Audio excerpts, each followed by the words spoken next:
Мога ли да си купя дребни неща за себе си с парите на домакинството?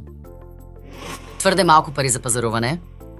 Някои семейства трябва да са пестеливи, други може да имат пари, но все пак са пестеливи. Някои не искат да плащат за нищо, което не искат да ядат сами.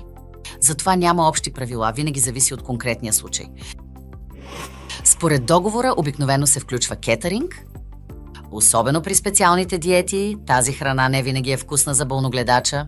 В повечето случаи количеството храна, което консумират лицето, за което се полагат грижи, и болногледачът е различно. И тук е важно още в началото да се изясни какво е важно за обгрижващия. Някои семейства се хранят много едностранчиво и, например, всеки ден ядат картофи. Обяснете, че разнообразното хранене е по-добро за всички. Трябва да получавате това, от което се нуждаете всеки ден. Така че, ако сте свикнали да ядете кисело мляко сутрин, би трябвало да можете да купувате тези неща без проблеми, дори ако човекът, за когото се грижите, не обича кисело мляко. От друга страна, не бива да очаквате, че ще можете да приготвяте всичко, което обичате за себе си. Касовата книга е задължителна. Събирайте всички касови бележки за пазаруване и записвайте всички разходи.